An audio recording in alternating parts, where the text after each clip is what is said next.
Hello everyone. So in today's video, we are going to see the next data type in the Python programming, that is dictionary data type. So here we go. Before starting with the dictionary data type, these are some things which these are some theoretical things which we have to remember. So we are also going to see the practical implementation of these all things. So here we go. So first of all, what is dictionary? It stores words and the meaning or the information related to that particular word. In the same way, we are using a dictionary in the Python programming. So basically, the dictionary is the group of elements. It is the group of elements which contains the key values. So what is key values? So as you can see here, this is the table for the department, and the FY, SY, TY, BE are my key, and the CSC, mechanical, IT, ENTC are the values. Okay, FY is the key which is representing, FY is the key which is storing information related to CSC department. Write the program for this table, and we are going to see the concept of dictionary in the Python programming. So here we go. So first of all, how to create the dictionary? To create a dictionary, you can write the dictionary name as you want. To create the dictionary, write the dictionary name again is equal to, and opening curly brace and closing curly brace. So this is the simple way to create a dictionary. Okay, here we have created a dictionary, but how to know that? The variable dept underscore dic stores the dictionary. To know that, what we have to do, just write the type, under the type write the dept underscore dic, and store this value and save the program and run it. Okay, how to know that? The variable which we have created is of dictionary type, so just write the type function, and here you can see we have successfully created the dictionary. This is just an empty dictionary. Okay, now we are going to see how to assign values in the dictionary. To assign the values, in the dictionary, what you have to do, here I am creating another dictionary, suppose one.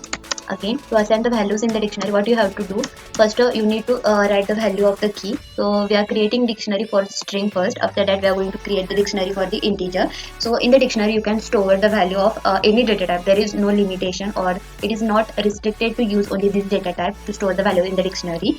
So here I am going to store fy, and fy is my key, and after fy contains the value of, or the information of the CSC. So in this way I am writing. To know that whether these all values are present are stored in this dictionary, for that what you have to do, just write here print. Under the print, you have to write the dictionary name and save the file, run the program. Okay, as you can see here, whatever the value which we have assigned to this dictionary are stored. So we are going to see how to assign value external. To assign value external, what you have to do, just write the dictionary name TIC1. Under the, here we are going to write the name key as a BE, and under the BE, what we are going to do, for the BE we are going to assign value as a, suppose, ENTC, and what you have to do, again save the program, run the file. Okay, as you can see here, in this way we can assign external value in the dictionary. So the value which we have entered, that is BENTC, is stored in our dictionary. I'm going to create the new dictionary for the integer, and we are going to see how to create the dictionary under the dictionary. So here we go. Suppose integer TIC, that is dictionary. For that I'm going to create the new dictionary. Okay. Again, I'm going to store 101, and under the bracket I'm going to store the value as suppose stud1. You can see here I have created the dictionary for the integer. So we are going to see whether it is correct or not. To see whether all the values are stored in the second dictionary or not, just write the print statement, and under that you need to give the dictionary name and run the program. So as you can see here, whatever the value which we have stored in the second dictionary for the integer, all that values are stored. For our understanding, I'm writing here, suppose integer dictionary. So how to create the dictionary under the dictionary? For that, what you have to do, suppose I'm going to create it a 103, and to create the dictionary under the dictionary, what you have to do, write the key name, key, again the colon. Under the colon you can create the dictionary which you want. So as you can see here, I have created a dictionary under the dictionary for the key value 103. So in this way you can create the dictionary under the dictionary. So I will write here TIC into TI.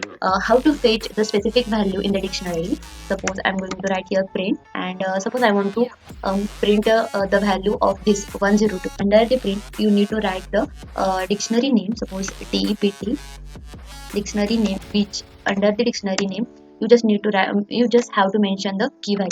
Okay, I'm writing here 102 and save the file. So we are going to see whether it is giving me output or not. Okay, as you can see here, the key value 102 is storing std2, and I'm getting its output as a std2. To delete the value, what you have to do, just write del.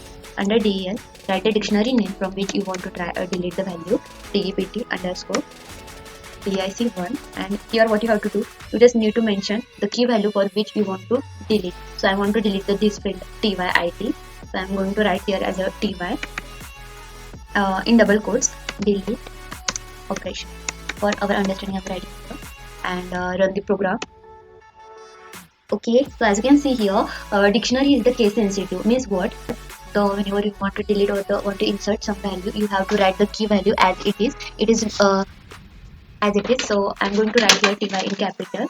Again, save the file and run the program. Okay, as you can see here, fy sy, and I'm directly getting the value of be. So in this way, if you want to perform the delete operation, so you can do this. Now I want to copy the values of dictionary 2 into the new dictionary. So for that, what I'm going to create the new dictionary. So I will write here new dictionary suppose 2 is equal to, I want to copy the value of this dictionary in the new dictionary. So new dictionary is equal to, I want to write the old dictionary name. So we have seen that we have also did the same thing in C++ and Java.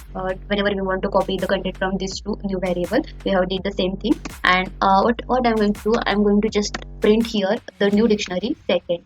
New dictionary. Just want to check whether the values of dictionary 2 is are assigned to the new dictionary. So save the file, run the program.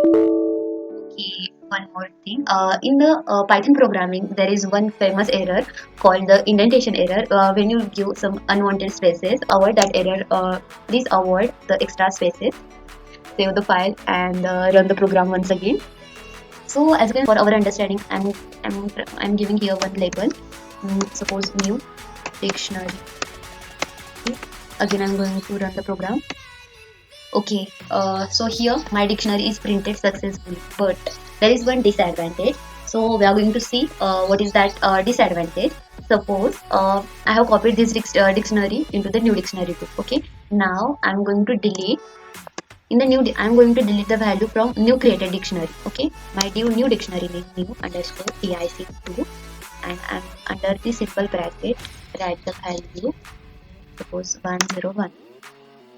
Under the bracket, under the square bracket, the value for which you want to, okay, and save the file and run the program. I just tried to delete the value from the new dictionary, but it affected both the dictionary. To avoid these kind of things, we are using one function called the copy in the Python programming. To use the copy function, what you have to do, just you need to write the dot copy. It will work. So see the output here. I will run the program. So as you can see here, my new dictionary, I have deleted the value from the new dictionary, and the old dictionary is as it is. So in the output, you can also see whenever you use your dot copy function, it doesn't affect your old one dictionary. To get the specific value, just write dictionary name dot get and the key value. Suppose in the new dictionary, I want to get the value of 102. Run the program. So as you can see here, 102 is storing value std2, and I'm getting here as a std2. Suppose I want replacing std2 with the new student. 102 is std2 is updated with the new student. Okay, if you want to get the only keys of that particular dictionary, you just write the dictionary name dot keys. Again, if you want to print all the items from that particular dictionary, what you have to do, again write the dictionary name dot items, save the file, run the program. So here you will get all the items of that particular dictionary. I know there are lots of concepts in the dictionary to remember, but it is really easy to understand. If you have any doubts, please use comment section to ask. And thank you for the watching video. Keep supporting.